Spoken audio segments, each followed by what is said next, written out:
ഭയങ്കര ഒരു ഉള്ളെന്നുള്ള ഒരു ഉൾവിളി എന്ന് പറയത്തില്ലേ, അതുപോലെ നോക്കിക്കോ ഒരു ദിവസം ഞാനും ഇങ്ങനെ വരും എന്നുള്ളത്. എന്നെ അവർ കളിയാക്കിയെങ്കിലും പക്ഷെ അത് കഴിഞ്ഞിട്ട് അതേ ഹോട്ടലിൽ, ഞാൻ ജോലി ചെയ്ത അതേ ഹോട്ടലിൽ ഗസ്റ്റായിട്ട് വന്ന് എൻ്റെ ചെക്കിങ് ഞാൻ തന്നെ ചെയ്യാനുള്ളൊരു ഭാഗ്യം എനിക്ക്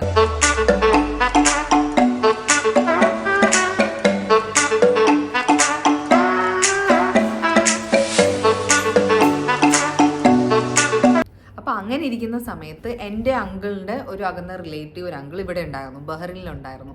അപ്പോൾ എൻ്റെ അങ്കിൾ ആ അങ്കിളിനോട് പറഞ്ഞിട്ട് ഇങ്ങനെ കാര്യം പറഞ്ഞു, ഇങ്ങനെ എനിക്കിങ്ങനെ ഒരു അത്യാവശ്യമുണ്ട്, ഇൻ്റർവ്യൂ ആണ്, അപ്പോൾ അതിന് ഇവിടെ വരണം, ഒരു വിസയൊക്കെ വേണം എന്നുള്ള സംഭവം പറഞ്ഞു. അപ്പോൾ ഇവിടെയുള്ള അങ്കിളുടെ ബോസ് ഉണ്ട്, ബഹ്റൈനിയാണ്. അപ്പോൾ പുള്ളിക്കാരനോട് പറഞ്ഞു, ഈ കാര്യം പറഞ്ഞിട്ട് ഇങ്ങനെ വിസയുടെ സംഭവമൊക്കെ പറഞ്ഞു. അപ്പോൾ പുള്ളിക്കാരൻ എനിക്ക് വിസ എടുത്തു തന്നു. പക്ഷേ ഞങ്ങൾ കുറച്ച് കൂടുതൽ പേ ചെയ്തു, കാരണം ആ വിസ എടുത്തത് ഭയങ്കര എക്സ്പ്രസ് വിസയായിരുന്നു ഗൈസ്. കാരണം അത് ഒരൊറ്റ ദിവസം കൊണ്ട് എനിക്ക് വിസ കിട്ടി. നമ്മൾ പക്ഷേ കുറച്ച് കൂടുതൽ പേ ചെയ്യേണ്ടി വന്നു. എന്നിരുന്നാലും എനിക്ക് ആ വിസ ഒറ്റ ദിവസം കൊണ്ട് കിട്ടി. അങ്ങനെ വിസ ആയതിൻ്റെ സന്തോഷത്തിലായിരുന്നു ഞാൻ. ഉടനെ തന്നെ ടിക്കറ്റും എടുത്തു. പക്ഷെ അങ്ങനെ ഇരിക്കുന്ന സമയത്ത് എൻ്റെ പാസ്പോർട്ടിൽ ഒരു കറക്ഷൻ ഉണ്ടായിരുന്നു. അപ്പോൾ ആ കറക്ഷൻ എനിക്ക് ചേഞ്ച് ചെയ്യണം. അതിന് വേണ്ടിയിട്ട് ഞാൻ അന്നത്തെ ദിവസം തന്നെ ഞാൻ പോയി പാസ്പോർട്ട് ഓഫീസിൽ പോയി ആ കറക്ഷൻ ചേഞ്ച് ചെയ്യാൻ വേണ്ടി കൊടുത്തു. കാരണം നമുക്ക് ഈ സമയത്ത് ഇപ്പോഴൊക്കെ നമുക്ക് പാസ്പോർട്ട് പണ്ടത്തെ കണക്കല്ലല്ലോ, പെട്ടെന്ന് കിട്ടുമല്ലോ. ഇപ്പോൾ റിന്യൂവൽ ഇതൊക്കെ ആണെങ്കിലും ഒരു 2 ദിവസത്തിനകം നമുക്ക് പെട്ടെന്ന് പാസ്പോർട്ട് കിട്ടും. അപ്പോൾ ആ ഒരു ഇതിലായിരുന്നു ഞാനതിന് പോയത്. അപ്പോൾ അവിടെ ചെന്ന് ഞാനിത് സബ്മിറ്റ് ചെയ്തു. എന്താ പറയുക, നമ്മൾ എമർജൻസി ഇതിന് കൊടുക്കത്തില്ല, അങ്ങനെ ഞാൻ കൂടുതൽ പേ ചെയ്തിട്ട് എമർജൻസി ഇതിന് വേണ്ടി പാസ്പോർട്ട് ഇഷ്യൂ ചെയ്യാൻ വേണ്ടിയിട്ടാണ് ഞാൻ കൊടുത്തത്. അപ്പോൾ അത് കഴിഞ്ഞ് ഞാൻ വന്നു. പിറ്റേ ദിവസം കഴിഞ്ഞ് 2ാമത്തെ ദിവസമായിട്ട് എൻ്റെ പാസ്പോർട്ട് വന്നില്ല. അങ്ങനെ ഞാനിത് സ്പീഡപ്പ് ആക്കാൻ വേണ്ടി പോലീസ് സ്റ്റേഷനിലൊക്കെ പോയിട്ടുണ്ട് സ്റ്റിൽ, കാരണം അവിടെ പോലീസ് വെരിഫിക്കേഷൻ വരുമല്ലോ. അപ്പോൾ അതിന് വേണ്ടിയിട്ടൊക്കെ ഞാൻ പോയി, ഇവിടെ അവിടെയൊക്കെ ആയിട്ട് കുറേ അലഞ്ഞു. അപ്പോൾ അവർ പറഞ്ഞു ഓൾറെഡി വന്നു, അയച്ചിട്ടുണ്ട്, അപ്പോൾ പാസ്പോർട്ട് ഇനി എന്തായാലും ഇന്ന് അല്ലെങ്കിൽ നാളെ കിട്ടുമെന്നുള്ള ഇതിലായിരുന്നു. അപ്പോൾ ഞാനിങ്ങനെ വീണ്ടും വെയിറ്റ് ചെയ്യണം. പാസ്പോർട്ട് അതിൻ്റെ ഇതുവരെ കിട്ടിയിട്ടില്ല, കാരണം എൻ്റെ വിസയുമായി ടിക്കറ്റുമായി പാസ്പോർട്ട് കയ്യിലില്ല. അപ്പോൾ നിങ്ങൾ വിചാരിക്കും എങ്ങനെയാണ് അപ്പോൾ വിസ എടുത്തതെന്ന്. അപ്പോൾ ആക്ച്വലി എൻ്റെ വിസ എടുത്തത് ഗൈസ്, എൻ്റെ ഓൾഡ് പാസ്പോർട്ട്, പഴയ പാസ്പോർട്ടില്ലേ, ആ പാസ്പോർട്ട് വെച്ചിട്ടാണ് എൻ്റെ വിസ എടുത്തത്. അപ്പോൾ അത് കഴിഞ്ഞ് നമുക്ക് ഇപ്പോൾ പാസ്പോർട്ട് ചേഞ്ച് ചെയ്താലും ഈ 2 പാസ്പോർട്ടും കൂടെ കൊണ്ടുപോയാൽ മതി, അപ്പോൾ കുഴപ്പമില്ല. അങ്ങനെ ഞാൻ ഈ പാസ്പോർട്ടിന് വേണ്ടി വെയിറ്റ് ചെയ്തുകൊണ്ടിരിക്കുകയാണ്. ആക്ച്വലി പോകേണ്ട ദിവസമായി. ഓക്കെ, അപ്പൊ കാരണം ഇത് വളരെ ചുരുങ്ങിയ ദിവസങ്ങളാണ് ഈ കാര്യങ്ങളെല്ലാം നടക്കുന്നത്. എന്തോ ദൈവാനുഗ്രഹം കൊണ്ടെല്ലാം നടന്നു. അപ്പം പോകേണ്ട ദിവസമായി. അപ്പോൾ ഇന്ന് രാത്രിയാണ് എൻ്റെ ഫ്ലൈറ്റ് എങ്കിൽ ഉച്ചയായിട്ട് എൻ്റെ പാസ്പോർട്ട് എനിക്ക് കിട്ടിയിട്ടില്ല. എനിക്കാണെങ്കിലോ ഒടുക്കത്തെ ടെൻഷനായി, ഞാൻ കരച്ചിലായി, എന്ത് ചെയ്യണമെന്ന് അറിയത്തില്ല. എനിക്കാണെങ്കിൽ ടെൻഷൻ കാരണം ഇരിക്കാൻ വയ്യ.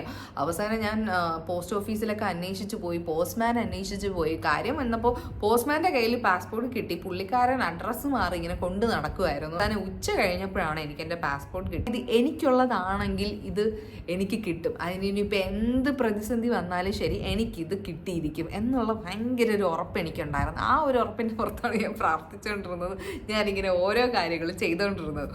അങ്ങനെ എനിക്ക് എൻ്റെ പാസ്പോർട്ട് കിട്ടി. അന്ന് രാത്രി ഞാൻ ഫ്ലൈറ്റിൽ കയറി നാട്ടിൽ നിന്ന്. സോ അപ്പം ഞാൻ നാട്ടിൽ നിന്ന് ഷാർജയിൽ ചെന്ന്, ഷാർജയിൽ പപ്പ ഉണ്ടായിരുന്നു, പപ്പ എന്നോട് ജോയിൻ ചെയ്തു. ഞങ്ങൾ രണ്ടുപേരും ഒരുമിച്ചാണ് ബഹ്റിനിൽ വന്നത്. സോ അപ്പോൾ ബഹ്റിനിൽ വന്ന് നെക്സ്റ്റ് ഡേ ആണ് എൻ്റെ ഇൻ്റർവ്യൂ.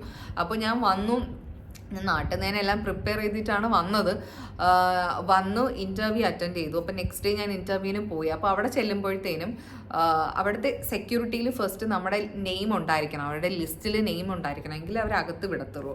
അപ്പോൾ ഞാൻ പോയി, ലിസ്റ്റിൽ എൻ്റെ പേരുണ്ടായിരുന്നു, സന്തോഷമായി അകത്തോട്ട് പോയി. അപ്പോൾ ഇൻ്റർവ്യൂവിന് ചെന്ന സമയത്ത്, ഇത് ഇൻവിറ്റേഷൻ തന്നു വന്ന ഇൻ്റർവ്യൂ ആയതുകൊണ്ട് ഒത്തിരി ആൾക്കാരൊന്നും ഇല്ലായിരുന്നു, ഒരു 10-30 പേര്, 30-35 പേരെ കാണുള്ളൂ, ആ ഒരു ഇതിലായിരുന്നു. അപ്പോൾ അവിടെ ഇന്ത്യൻസ് ആരും ഇല്ലായിരുന്നു.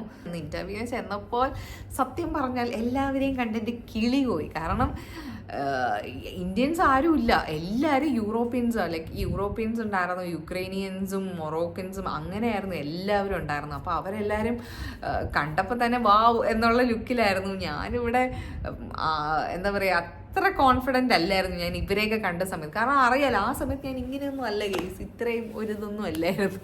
എൻ്റെ ആവറേജ് ആയിരുന്നു. നമ്മൾ തുടങ്ങണമല്ലോ, ഒരു ഇൻ്റർവ്യൂവിൽ നിന്ന് വന്നതല്ലേ ഉള്ളൂ. അപ്പോൾ ആ സമയത്ത് എനിക്ക് 21 വയസ്സായിരുന്നു കേട്ടോ. കറക്റ്റ് എൻ്റെ 21ാമത്തെ വയസ്സിലാണ് ഞാനിവിടെ ജോയിൻ ചെയ്യണത്. അപ്പോൾ ഫസ്റ്റ് റൗണ്ട് എന്ന് പറയുന്നത് ഗ്രൂമിംഗ് ആണ്. ഓക്കെ.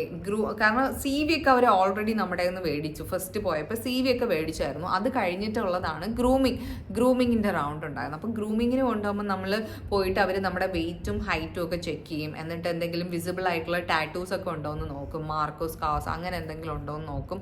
അത് കഴിഞ്ഞിട്ട് ഈ റൗണ്ടിൽ പാസ് ആയണവരെ മാത്രമേ അവർ അടുത്ത റൗണ്ടിലോട്ട് കൊണ്ടുപോകുള്ളൂ. അപ്പം ഗ്രൂമിങ് കഴിഞ്ഞിട്ട് പേര് വിളിക്കും, പാസ്സായിട്ടുള്ളവരെ പേര് വിളിക്കും. ഭാഗ്യം അതിൽ എൻ്റെ പേരുണ്ടായിരുന്നു. അങ്ങനെ ഞാൻ അടുത്ത റൗണ്ടിൽ പോയി. അടുത്ത റൗണ്ട് എന്ന് പറയുന്നത് ഒരു ഇംഗ്ലീഷ് ടെസ്റ്റ് ആയിരുന്നു. ഓക്കെ, വളരെ ബേസിക് ആയിട്ടുള്ള ഒരു ഇംഗ്ലീഷ് ടെസ്റ്റ് ആണ്, ആൻഡ് ഇറ്റ്സ് വെരി ഈസി. അപ്പോൾ ആ ഇംഗ്ലീഷ് ടെസ്റ്റ് പാസ്സായതിനു ശേഷം നമ്മൾ അടുത്ത റൗണ്ടിലേക്ക് കൊണ്ടുപോകും. അപ്പോൾ അതിലും ഓരോ റൗണ്ടിലും ഈ പാസ്സാകാത്തവരെ അവർ തിരിച്ചു വിടും കേട്ടോ. നമ്മൾ പാസ്സാവുന്നവർ മാത്രമേ അവിടെ സ്റ്റേ ചെയ്യത്തുള്ളൂ. അപ്പോൾ അത് കഴിഞ്ഞിട്ട് ഈ ഇംഗ്ലീഷ് റൗണ്ട് കഴിഞ്ഞതിന് ശേഷം ഉണ്ടായിരുന്നത് ഒരു ഗ്രൂപ്പ് ഡിസ്കഷൻ ആയിരുന്നു. അപ്പോൾ ഒരു ഗ്രൂപ്പ് ഡിസ്കഷന് ഈ ഉള്ള ടീമിനെ തന്നെ അവർ 5-6 പേരായിട്ട് ഓരോ സെപ്പറേറ്റ് ഗ്രൂപ്പാക്കി മാറ്റിയതിന് ശേഷം നമുക്ക് എന്തെങ്കിലും ഒരു ടോപ്പിക്ക് തരും, അല്ലെങ്കിൽ എന്തെങ്കിലും ഒരു സിറ്റുവേഷൻ തരും. എന്നിട്ട് അതിനെയാണ് നമ്മൾ ഗ്രൂപ്പ് ഡിസ്കഷൻ ചെയ്യേണ്ടത്.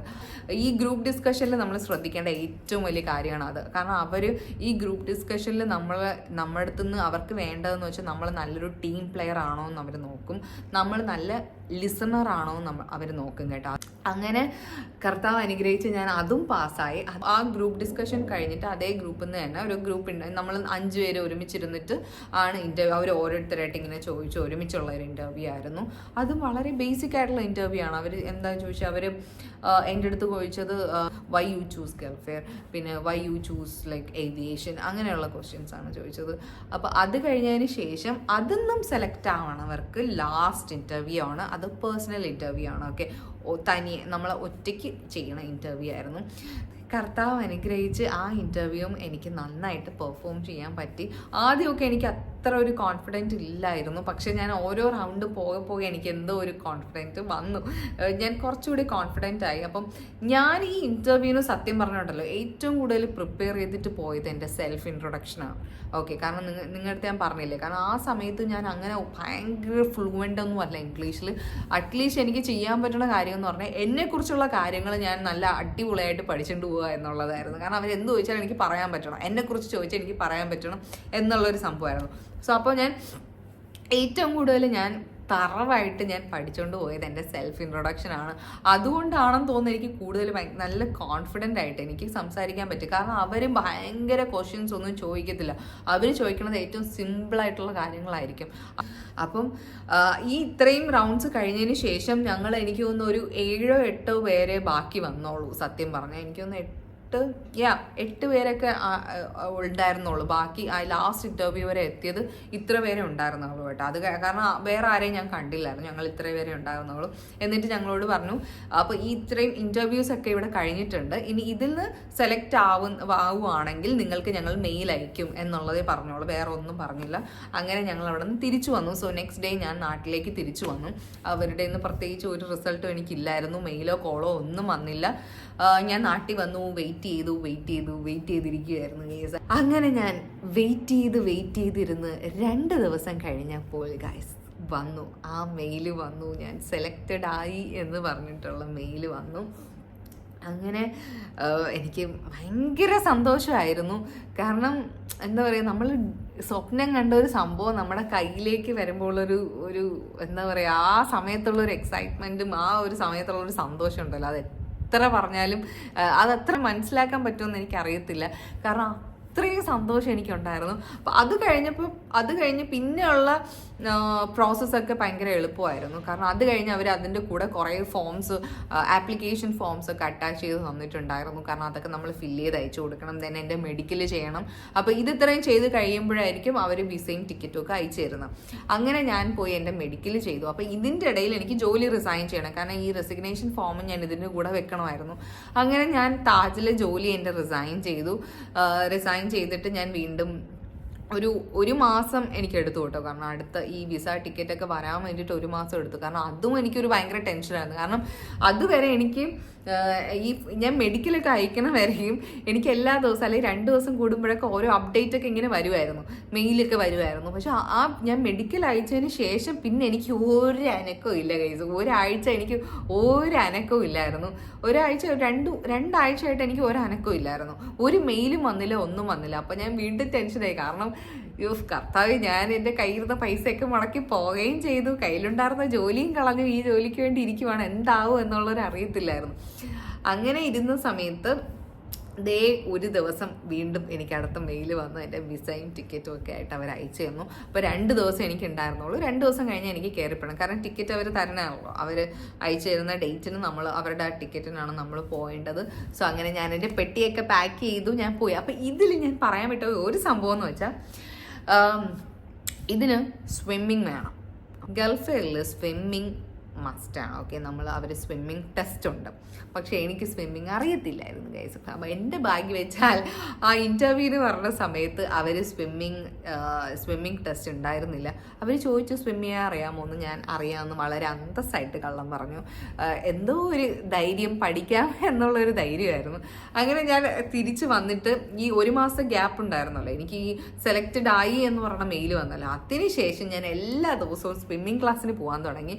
അപ്പോൾ ഇവിടെ വരണ സമയത്തും എനിക്ക് സ്വിമ്മിങ് ആക്ച്വലി ഫ്ലോട്ട് ചെയ്ത് കിടക്കാൻ അറിയാമെന്ന് വെച്ചാൽ ഒരു ബേസിക് ആയിട്ടുള്ള സ്വിമ്മിങ് അത് മാത്രമേ എനിക്ക് അറിയാവുന്നുള്ളൂ. അങ്ങനെ ഗൈസ്, ഞാൻ ബഹ്റിനിലെത്തി.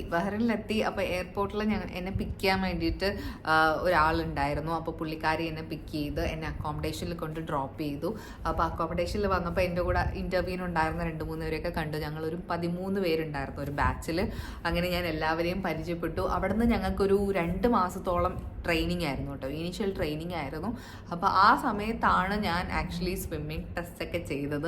അപ്പോൾ ഫസ്റ്റ് ടൈം ആക്ച്വലി എൻ്റെ സ്വിമ്മിങ് ടെസ്റ്റ് എനിക്ക് ഫെയിലായി. പക്ഷെ അവരെനിക്ക് 1 ആഴ്ച സമയം തന്നു കേട്ടോ വീണ്ടും ചെയ്തെടുക്കാൻ വേണ്ടിയിട്ട്, അല്ലെങ്കിൽ എന്നെ ആ കോഴ്സിൽ നിന്ന് പുറത്താക്കും.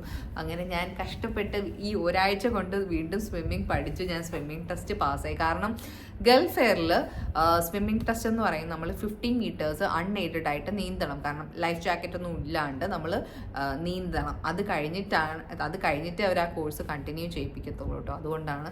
അങ്ങനെ ഞാൻ ദൈവാനുഗ്രഹം കൊണ്ട് അതും പാസ്സായി. കാരണം ഇത് എൻ്റെ തലയിൽ എഴുതിയിരുന്നതാണ്. മീൻസ് അതുകൊണ്ടാണ് എനിക്ക് ഈ ജോലി കിട്ടിയത് കഴിച്ചു.